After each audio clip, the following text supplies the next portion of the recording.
Hello everyone, thank you for tuning in. My name is Filippo Di Bari, I'm a pianist and I am a student at Royal Holloway University of London, where I'm doing a Master's in Advanced Musical Studies. For this year's edition of Festival Interrupted, I have decided to record during the coronavirus lockdown, so from my own living room, my performance of Brahms' 3 Intermezzi, opus 117.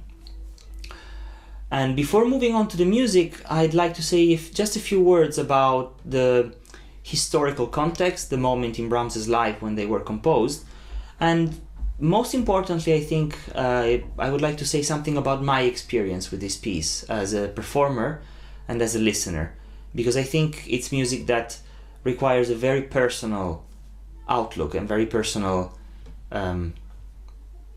approach, so to say. So, well, first of all, a few facts. The Intermezzi were composed in 1892, and they belong to the late period of Brahms's creativity, the late season. And only 2 years before then, actually, he had written to his editor and publisher, Simrock, to say that he was going to quit composing. He was content, he said. He felt that he had achieved enough, and he was going to retire from writing music. But then it didn't happen. So obviously a few events in his life made him rethink that, and we know that the acquaintance and the great admiration he had for the clarinetist of the Meiningen Orchestra, Richard Mühlfeld, prompted him to write 4 absolutely incredible works for clarinet. So he composed the 2 clarinet sonatas, the clarinet trio, and the clarinet quintet. But not only that, in those years that he went back to composing, he also wrote the 4 serious songs, opus 121, after Clara Schumann's death, and the 4 sets of piano pieces, opus 116, 17, 18, and 19. And I'm going to talk a little bit about these. So there are 20 works, 20 miniatures, we could call them, because they're pieces that are hardly longer than 6-7 minutes each.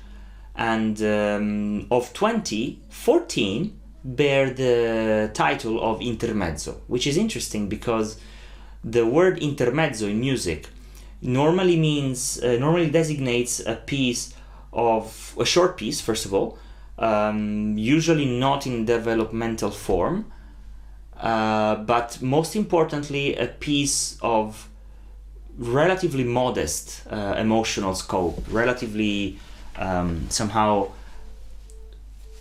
not unimportant, but certainly not particularly expressive, particularly deep, and particularly meaningful.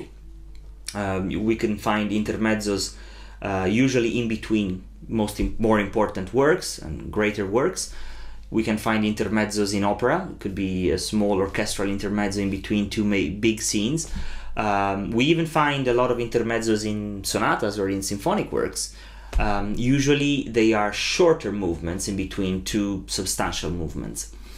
In these works, Brahms, well, they certainly are short works, but first of all, they're not in between anything else. They are self-standing pieces. They are composed in sets, which can be performed as a set, but they don't necessarily have to. They can be self-standing. But the most important aspect, the most striking feature of these works, I think, is the very sharp contrast between size and emotional depth and content. So they belong to a time where Brahms was living quite a solitary lifestyle, and actually these pieces were mostly composed when he went to the Austrian town of Bad Ischl, where he would normally spend his summers.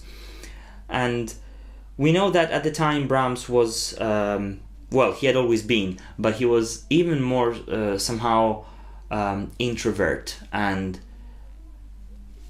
restrained in emotions. He was a man of very deep feelings, but also quite prudish in a way, and I think these qualities are somehow reflected in this music. This is music that is very different from the music of early Brahms, even, or even the maturity, actually. If we think of the big piano sonatas that he wrote in his youth, or the great variation sets, such as the Handel variations or the Paganini variations, we're talking about a completely different style here. Those pieces were grand, sometimes even grandiose. They require a certain kind of whole again as well, a certain kind of sound, and these pieces almost seem conceived for an intimate setting, like a room, almost somehow like Schubert's pieces, some of Schubert's pieces. And I think it's very interesting for a musician to play these works. First of all, because they are absolutely beautiful. They are wonderful pieces. They're very peculiar because in terms of dynamics, I don't want to get too technical, but in terms of dynamics, we never really go beyond mezzo piano, as it were, except for a few moments. And there is a sense of restrained, almost subdued emotion, a very intimate pianistic gesture even.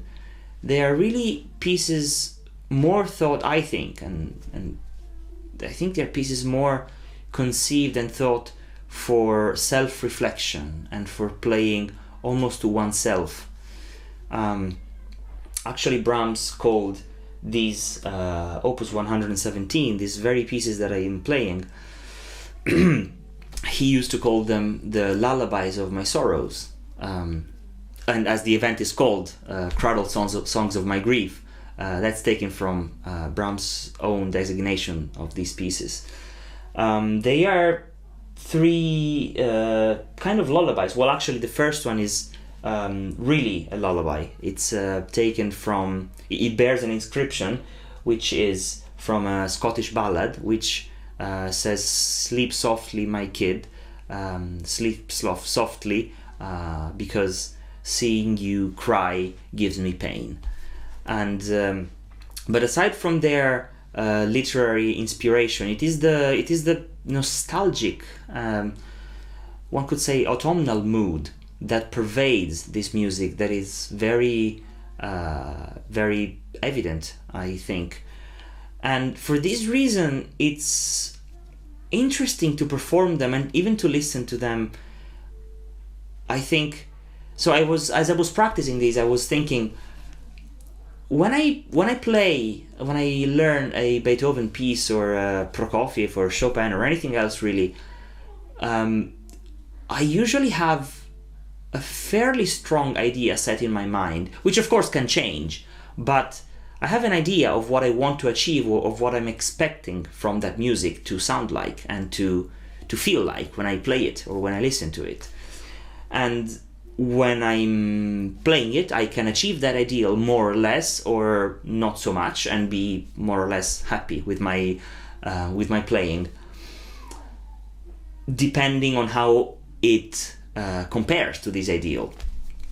Well, with this music, it's a different experience. Not because I don't have an idea of what it should sound like, but because this idea is ever changing and so subtly that no two times I will play the piece in the same way. That can be said for most things, I think, but really there is a difference, I think, in this case. It's much more personal, it's much more subjective. And even when I listen to other pianists' performance, as great as they can be, and there are some wonderful recordings of this music, but I'm never quite 100% sold on what's going on, because I might be very close emotionally to what a pianist is doing in a specific moment and not so much to the next moment. So I think it's music that has to be really almost played to oneself, for oneself. It is almost, I read somewhere that playing this music or listening to this music is almost like eavesdropping into someone's personal emotional world, and I think it's a description that quite suits these works. So yes, this I guess this is the most striking aspect for me of this music. Of course, one could talk about form, about compositional method, and all that, and it's all great. But I think most importantly, it's the subjective experience and the really restrained emotion, the individuality of these works that is quite striking.